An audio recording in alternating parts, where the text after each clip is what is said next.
Welcome to Sumanth talks. అయితే అసలు నిజంగా రోజు రోజుకి ఇంటర్నెట్‌లో ఎలాంటి పరిస్థితులు వస్తున్నాయంటే, రీసెంట్‌గా చరణ్ అన్న వాళ్ళ అమ్మ సురేఖ గారు ఉన్నారు కదా! ఆవిడ మీద చాలా ఎక్కువ ట్రోలింగ్ జరుగుతుంది. యాక్చువల్‌గా మెగా ఫ్యామిలీలో most kind hearted person Surekha గారనమాట. ఏ అభిమాని ఇంటికొచ్చినా, ఇంటి ఎదురుగా ఉన్నా సరే, ఎక్కడైనా కనిపించినా వాళ్ళ ఇంట్లో పనిచేసే వాళ్ళకి కూడా చాలా మంచిగా మాట్లాడే పర్సన్. బయట ఎక్కడ కనిపించినా మంచి యాటిట్యూడ్ మెయింటైన్ చేస్తూ చాలా పాజిటివ్‌గా ఉండే పర్సన్ అనమాట. ఈవెన్ 'ఆచార్య' ఈవెంట్‌కొకసారొచ్చారు. అక్కడక్కడ బయట కనిపించారు మనకి. చూసాం. ఆవిడేంటంటే ఎక్కడ కూడా ట్రోల్ చేయడానికి అవకాశం లేని ఒక మంచి పర్సన్ అన్నమాట. అలాంటి పర్సన్‌ని కూడా ఈ రోజున ఇంటర్నెట్‌లో ట్రోల్ చేస్తున్నారు. ఇన్‌స్టాగ్రామ్, ట్విట్టర్ చాలా వేదికల్లో. ఈవెన్ కొన్ని న్యూస్ ఛానెల్స్‌లో కూడా ఆవిడ మీద ట్రోలింగ్ అయితే స్టార్ట్ అయిందన్నమాట. ఎందుకు? ఎక్కడ స్టార్ట్ అయింది? అసలేంటి? విషయంలోకెళ్దాం. అయితే మనకి చరణ్ గారేంటంటే 'అన్‌స్టాపబుల్' షోకొచ్చారు కదా! వచ్చినప్పుడు అక్కడ షోలో చరణ్ గారికి ఒక లెటర్ అయితే వచ్చింది. ఎక్కడి నుంచి? సురేఖ గారి నుంచి. సో, ఆవిడే స్వయంగా రాసారని చెప్పి మనకైతే డిస్‌ప్లే చేశారు. ఆ లెటర్‌లో ఏముంది అంటే, నీ సక్సెస్‌లన్నీ చూస్తున్నాం. హ్యాపీగా ఉంది. నువ్వింకా ఎత్తుకెదగాలి చరణ్ అన్నట్టు రాసారావిడ. తర్వాత లైన్‌లో నువ్వు ఇప్పుడేంటంటే క్లింకారాన్ని మాకిచ్చావు. మాకు వారసురాలతో పాటుగా ఒక వారసుడిని కూడా నువ్వు మాకివ్వాలి అని చెప్పి ఆవిడైతే ఆ లెటర్‌లో మెన్షన్ చేయడం జరిగింది.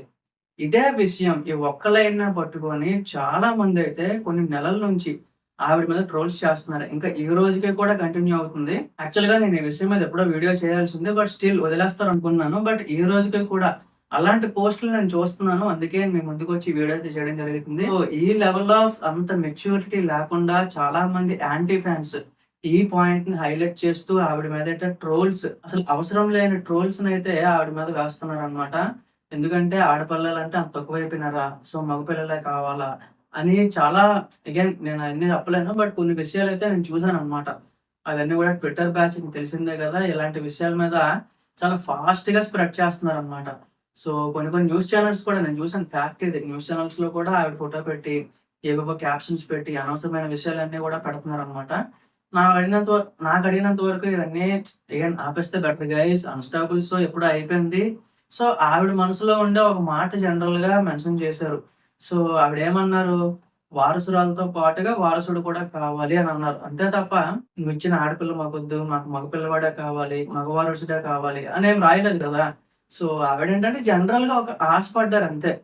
అది కూడా అగైన్ ఒక పాజిటివిటీ. ఇప్పుడు ఇంట్లో కూడా ఆడుకునే పిల్లలు అలా ఉంటారు కదా! అట్లాంటి విషయాల మీద మామూలుగా షేర్ చేసుకున్నారు. ఫ్యామిలీ మ్యాటర్స్ అంతవరకే గాని ఏదో చరణ్ గారు పాపానికొచ్చిన ఆ అన్‌స్టాపబుల్ షోకి హైలైట్ చేస్తూ ఈ రోజు వరకు ట్రోల్ చేస్తున్నారనమాట. ఇంగా ఈ విషయాన్ని మాత్రం ఖండించాలి. అసలు ఈ విషయాన్ని ఎంకరేజ్ చేయకూడదు నా వరకు అడిగితే.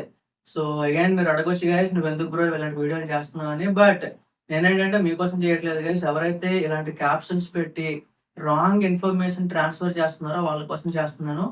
మీరు కూడా ఎక్కడైనా చూసినా, ఏం చేసినా రిపోర్ట్‌లు కొట్టండి. వీలైనంత వరకు దీన్ని ఆపడానికి ట్రై చేద్దాం. Thank you.